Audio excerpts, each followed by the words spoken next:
Mannarkkad ശിവംകുന്ന് theatre റോഡിൽ water അതോറിറ്റിയുടെ ശുദ്ധജല വിതരണ പൈപ്പ് പൊട്ടി വെള്ളം പാഴാകുന്നു. ശക്തമായ ജലപ്രവാഹത്തെ തുടർന്ന് റോഡ് തോടായി മാറി. ഇരുചക്ര വാഹനങ്ങൾ ഓടിക്കുന്നവർക്കും ജലപ്രവാഹം പ്രയാസം സൃഷ്ടിച്ചു. ഏകദേശം 2 മണിക്കൂറോളം വെള്ളം തുടർച്ചയായി റോഡിലേക്ക് ഒഴുകുന്നതും റോഡ് ഭാഗികമായി തകർന്നതിനാലും വാഹനയാത്രക്കാർക്കും കാൽനട യാത്രക്കാർക്കും ഇതുവഴി കടന്നുപോകുവാൻ പ്രയാസം നേരിടുകയാണ്. ബന്ധപ്പെട്ട അധികാരികളെ അറിയിച്ചിട്ടുണ്ടെന്നും വേണ്ട നടപടി സ്വീകരിക്കുമെന്ന വിശ്വാസത്തിലാണെന്നും പ്രദേശവാസികൾ പറഞ്ഞു. ഞങ്ങളിവിടെ തയ്ച്ചുകൊണ്ടിരിക്കുമ്പോൾ ഞങ്ങള് പെട്ടെന്ന് വെള്ളം ഒഴുകുന്ന കണ്ടപ്പോൾ ഞങ്ങള് പെട്ടെന്ന് പോയി നോക്കി.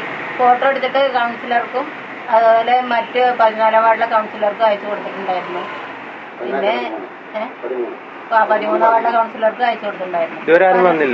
11 വാർഡിലെ കൗൺസിലർക്ക് അയച്ചു കൊടുത്തിട്ടുണ്ടായിരുന്നു. അപ്പൊ അവരൊക്കെ വിളിച്ചപ്പോ ഇന്ന് ഓഫീസ് ലീവായതുകൊണ്ട് അവര് തിരിച്ചു വിളിക്കില്ല എന്നാ പറഞ്ഞു. ഇനി തിരിച്ചു വിളിച്ചാൽ ഇങ്ങോട്ട് വിളിക്കാന്ന് പറഞ്ഞിട്ടുണ്ടായിരുന്നു. ഇതുവരെ വിളിച്ചിട്ടില്ല. വെള്ളം ഇപ്പോൾ പോയിക്കൊണ്ടേ ഇരിക്കുകയാണ്. വെള്ളം ഒരുപാട് പോകുന്നതുകൊണ്ട് യാത്രക്കാർക്കൊക്കെ ഭയങ്കര ബുദ്ധിമുട്ടാണ്. പിന്നെ റോഡാണെങ്കിൽ നടുവിൽ ഭാഗം പിളർന്ന് ഇരിക്കുകയാണ്.